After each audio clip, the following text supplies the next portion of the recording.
Alright guys, welcome back to another video here on the channel for Watcher of Realms. This is another tier list video, and this one is specifically for healers, so you should get that from the title. I should have put that in there anyway. This is specifically for healers. I'm going to come out with one specifically for each faction. I'm going to swap over to the game real quick actually. You'll notice if you go to the gallery down here, you have 5 specific roles that every character in the game will fit into one of them. So fighters are generally damage dealers on ground tiles. Defenders are generally made to like tank, right? To be tanks and take a lot of damage. Marksmen are made to like pierce through light armor enemies. Mages hurt heavy armor enemies. And then finally we have healers to make sure all of your units don't die. And that's what I'm going to look into today, because one of the first things I searched for was a healer specific tier list, and I couldn't find one. So with that being said, oops, that's not the right thing. Let me pull up the right thing here. Cool.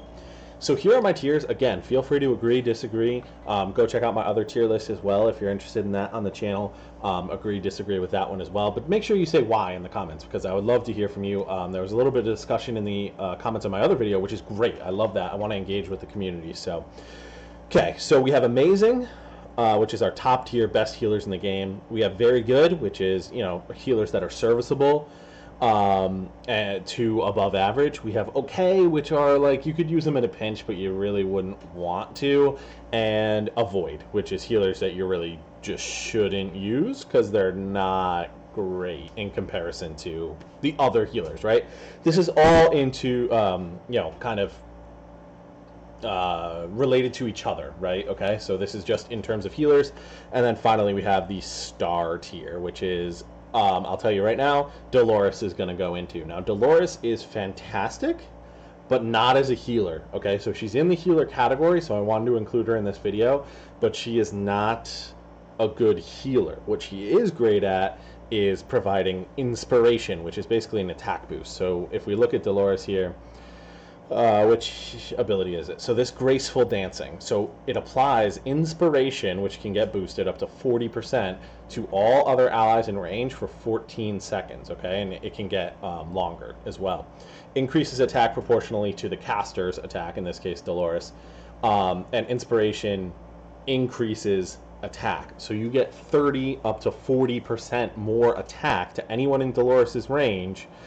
Which is, it's a decent range. It's kind of like that plus sign range, and she gives that buff to them. It's particularly useful in clan boss, guild boss, sorry, but it can also be useful in gear raids and things like that. So she is fantastic, but again, not at healing. She can give a little bit of healing, but generally you want to build her with attack, because her attack is how she raises her allies' attack, okay?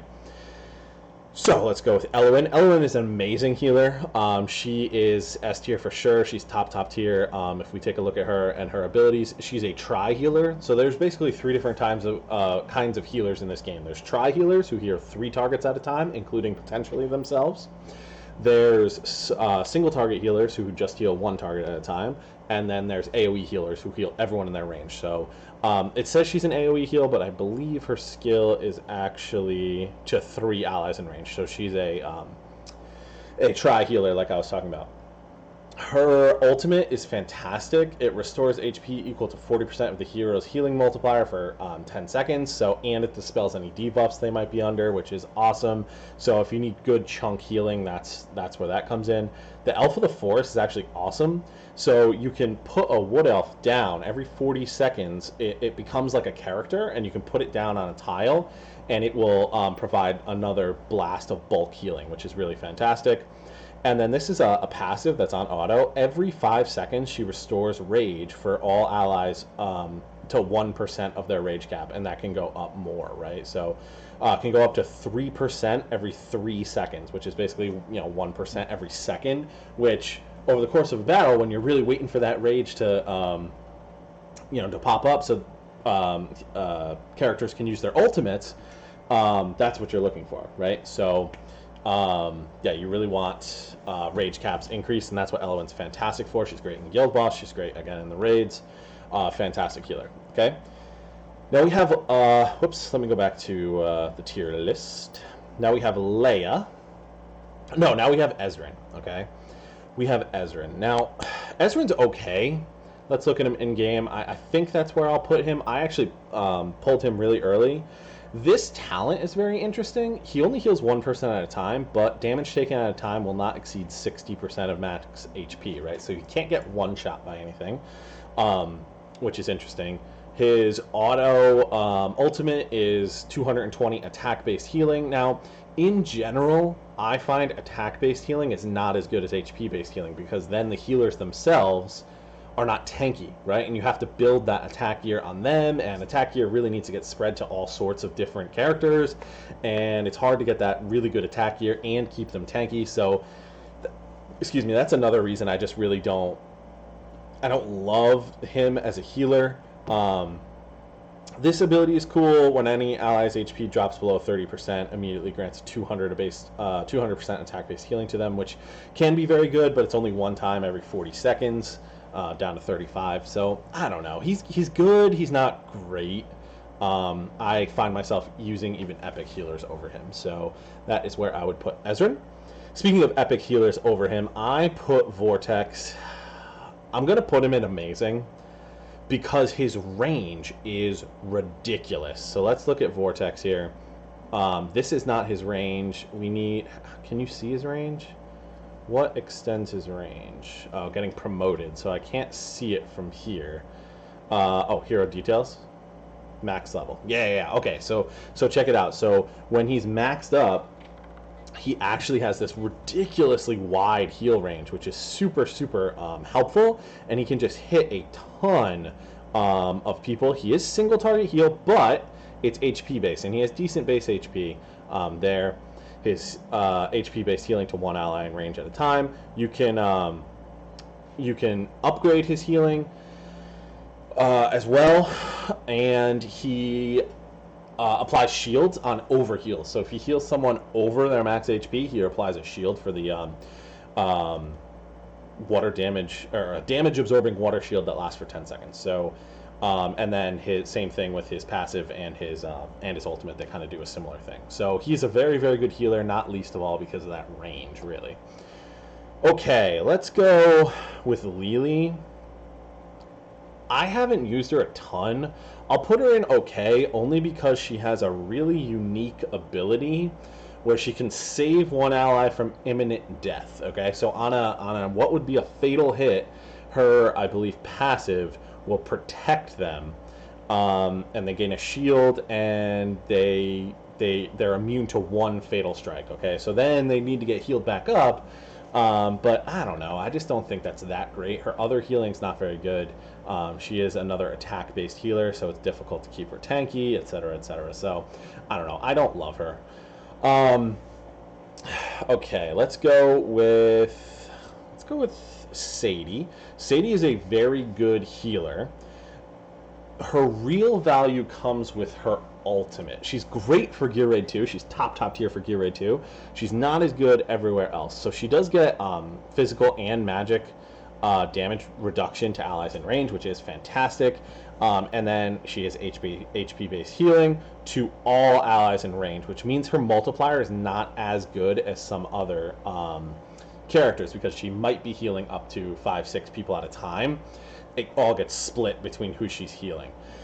Her ultimate, though, is really awesome. So allies in range take only 50% of incoming damage instead of the full 100% they would be taking. When it ends after 5 seconds, they take the remaining damage over the course of the next 8 seconds.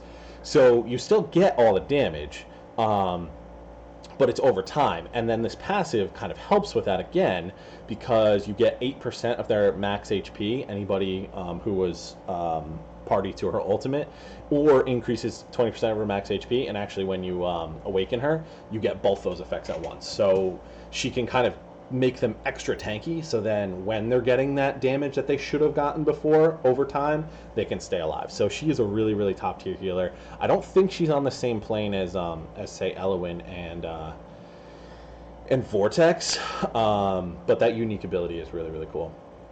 Now, I am going to say this one is with a caveat. Lightlock is amazing. because he single-handedly can get you through Gear Raid 1, because when he heals, he actually does damage, which is crazy. So you can build him as a damage dealer, and when he does attack-based healing, where is it? This one.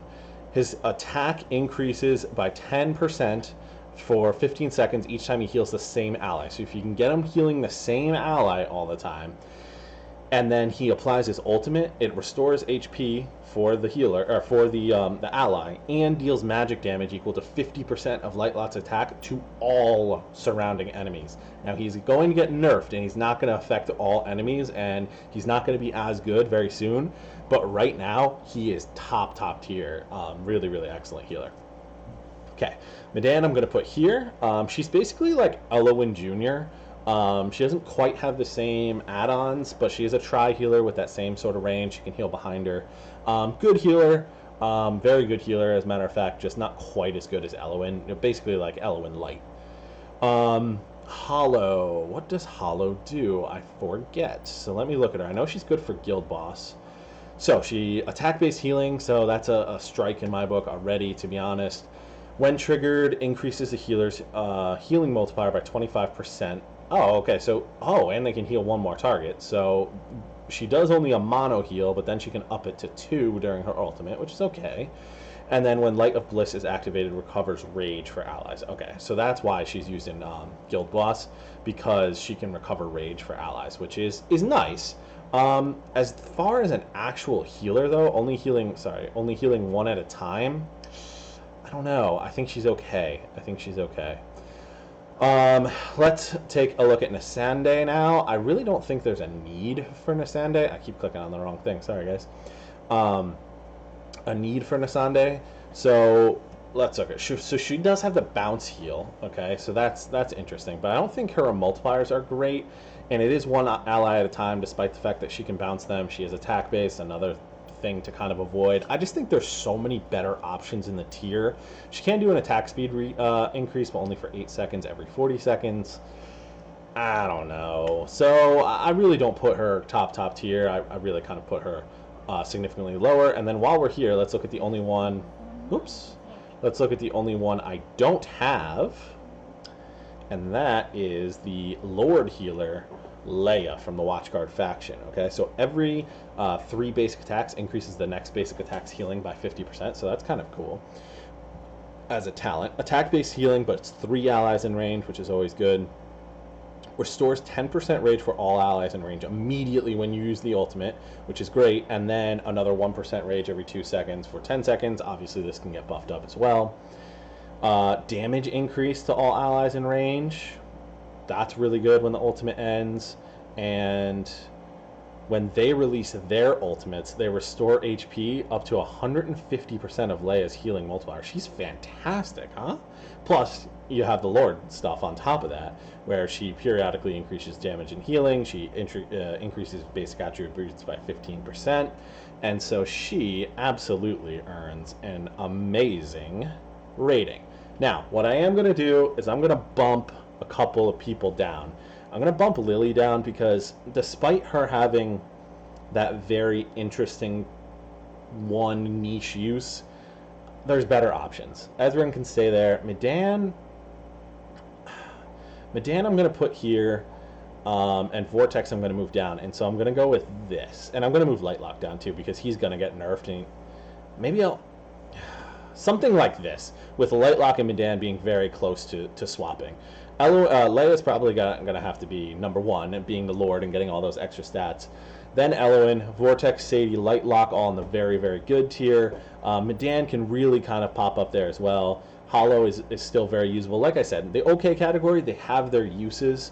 And I would avoid using Lely or Nasande unless you have very, very specific niche uses you want to use them for. And then finally we have Dolores in the star tier. Remember, she's not a healer, she's an attack booster. Alright, so hopefully you guys enjoyed this video. If you agree with me, let me know. If you disagree, let me know. As more healers get added, we may revisit this video in the future, add in some more healers. and rank them. But as of now, I think I'm pretty happy with that distribution. We have 3 in the very good, 3 in the okay, 2 at the top, 2 at the bottom. That's pretty much how I'd rank them. All right, so hopefully you guys enjoyed this video, and I'll catch you in the next one. Thanks. Bye.